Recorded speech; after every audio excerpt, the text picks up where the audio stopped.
I grew up in Moline, Illinois, born and raised in the Quad Cities. Attended Moline High School from 90 to 94, played basketball and wrestled. My name is Brandon Reinhardt. Grew up in Wichita, Kansas. Went to Northwest High School there, graduated 2002, and joined the Army in 2007. I started my life in Kansas City, Missouri. I was born in a home there, and I was adopted by parents from New Windsor. And we lived on the family farm there, and about 5 years later we moved into the Woodall area, and we were there 5 years, and then we moved to a farm near Swedona, and they bought a farm there. I'm an only child, and I went to Swedona grade school for till I graduated from there, 8th grade, and then I came to Charlotte High School and graduated here in 1949.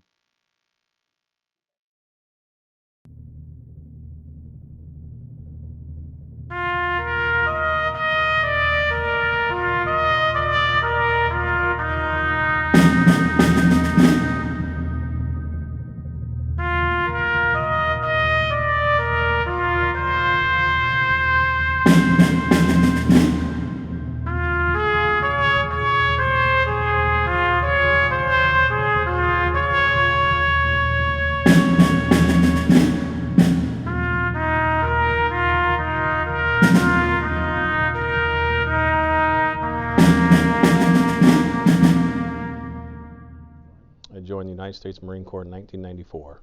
I rose to the rank of sergeant.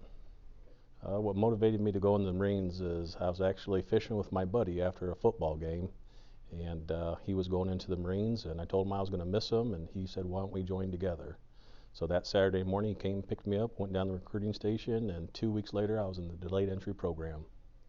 My first deployment was in 1994, went to Vieques, Puerto Rico.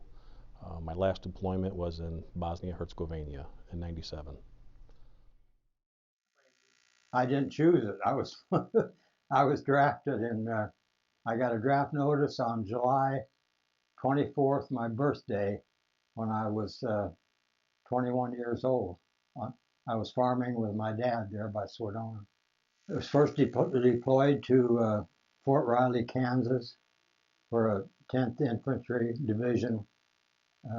Infantry was there, and so naturally I was in the infantry, and I was assigned to Company A of 85th Infantry Regiment, and I was after we started our basic training, it was about 200 men in my company, and I was assigned as a squad leader.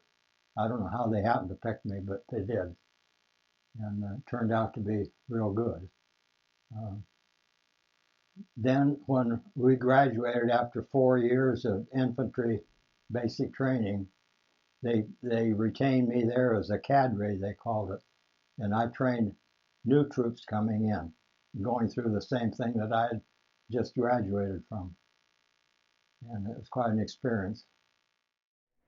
I was a sergeant. I was an infantry squad leader with the 10th Mountain Division out of Fort Drum, New York. Main driver for me was the terrorist attacks on September 11th.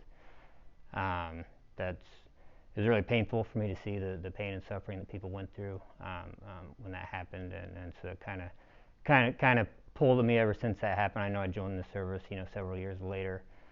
Just kind of something that always kind of tugged at me, and I wanted to do my part to make sure that never happened here again. So that was a big driving force for me.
Once I look back at boot camp, it was probably the worst 3 months of my life, but looking back at it almost 30 years ago, it was probably the best thing I've ever done. I missed a lot of birthdays, missed a lot of holidays, Christmas, Thanksgivings with family and friends. Missed a lot of activities with family, missed a lot of things, but again, I wouldn't change it for the world. For civilians, a couple things. One would just be kind of a reminder that while service members need our support, behind each service member is a family that serve right along with them. Husbands, wives, sons, daughters, parents that might feel left out sometimes, but in a lot of ways they serve and sacrifice just as much as the service member themselves. So they definitely need our support also. I'd have to get up in the morning, get my squad up of 12 men, and I had 50 men out for calisthenics at about 4 a.m. every morning. They didn't like that, of course, and I had to do the calisthenics with them.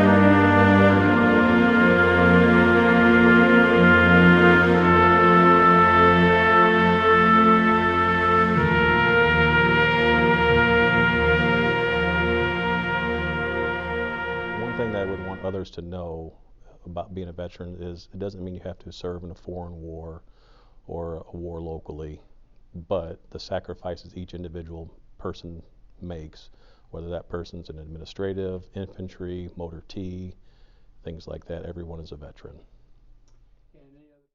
Finally made an instructor out of me to demonstrate. I could take a M1 rifle apart and put it back together blindfolded.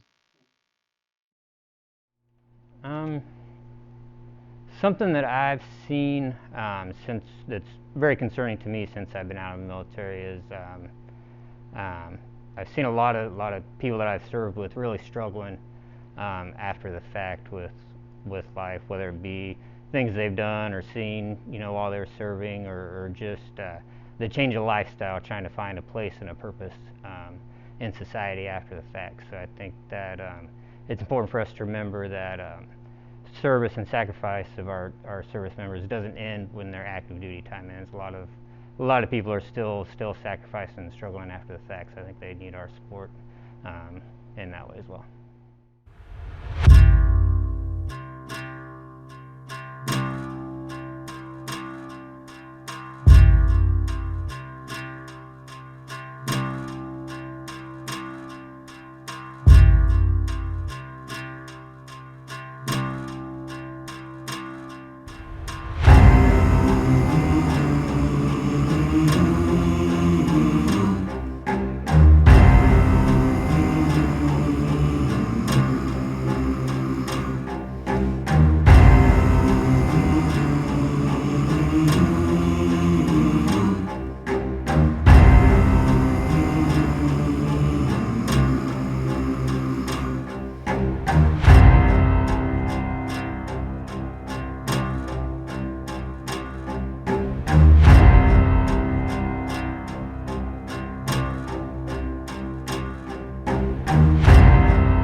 I've always said, and maybe people won't agree with me, but I think every young man should serve in the Army for a year or two.